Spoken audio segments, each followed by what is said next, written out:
From tax policy to trade, decisions made in Washington, D.C. can have a big impact on America's cattle producers.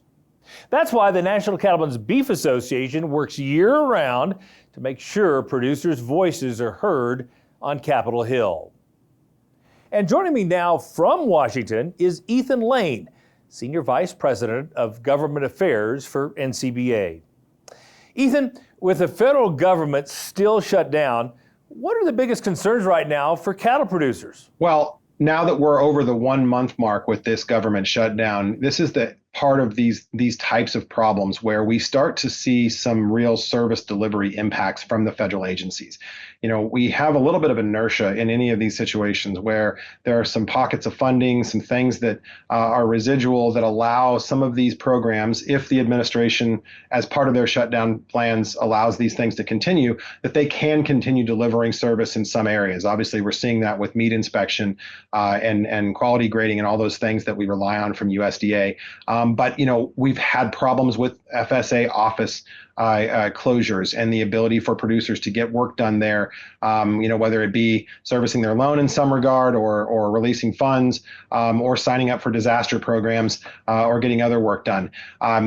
We've been pleased to hear USDA move towards opening those offices again. Those offices are now open for business in a limited capacity. That's providing a little bit of cover for our producers. But, you know, what we know about these is the longer they go on, the more that degrades across the board. Resources dry up, flexibility goes away. It makes it more difficult for them to continue lessening the burden of the shutdown on producers as they negotiate those larger terms here in Washington. That's continuing to be kind of top of our list, is keeping an eye on those impacts, trying to get ahead of those with the agencies and make sure we educate about what the impacts could be if they don't take some action to lessen that burden on producers across the country.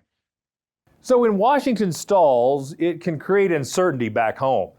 How is your team making sure cattle producers aren't left behind in all this political gridlock?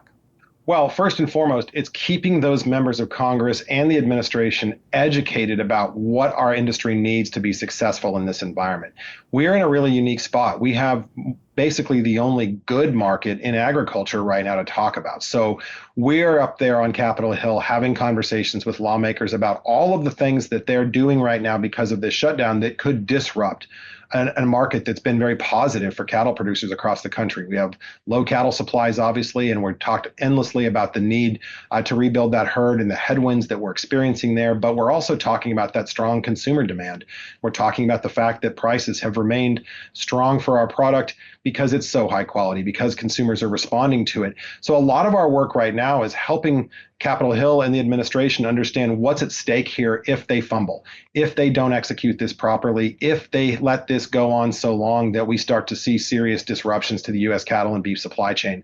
With all the focus on the shutdown, where does that leave progress on NCBA's top priorities we've discussed in the past? Well, if there's a bright spot here, that's probably it. You know, we really kind of leaned into this reconciliation, one big beautiful bill process that started out at the beginning of this year. That's something that we identified as an opportunity to accomplish all of those tax goals that our industry had going into this Congress, renewing the 2017 Tax Cuts and Jobs Act, moving the needle in a positive direction on death tax exemption. Obviously, we'd like to do away with the death tax completely, but moving that exemption level to 30 million for a couple, 15 million for individuals was a huge victory.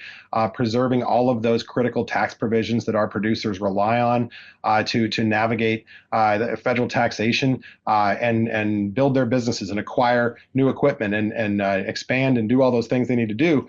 Preserving all of those, plussing those up, indexing them for inflation, and accomplishing all of our Farm Bill priorities on funding foreign animal disease work, whether that be through the FMD vaccine bank in Kansas or those programs that ensure that we have a robust animal disease footprint here in the United States.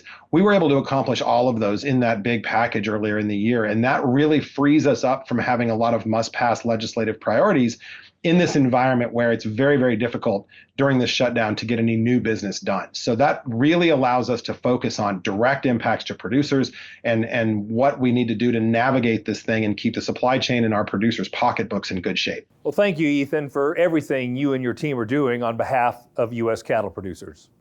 It's an honor to do it. Thank you. Now, a great way to support your business and your fellow cattle producers is by becoming a member of NCBA. It's easy to do. Just call 866-233-3872, or you can visit the website ncba.org. Use a promo code C2C and you'll get a special gift just for our viewers.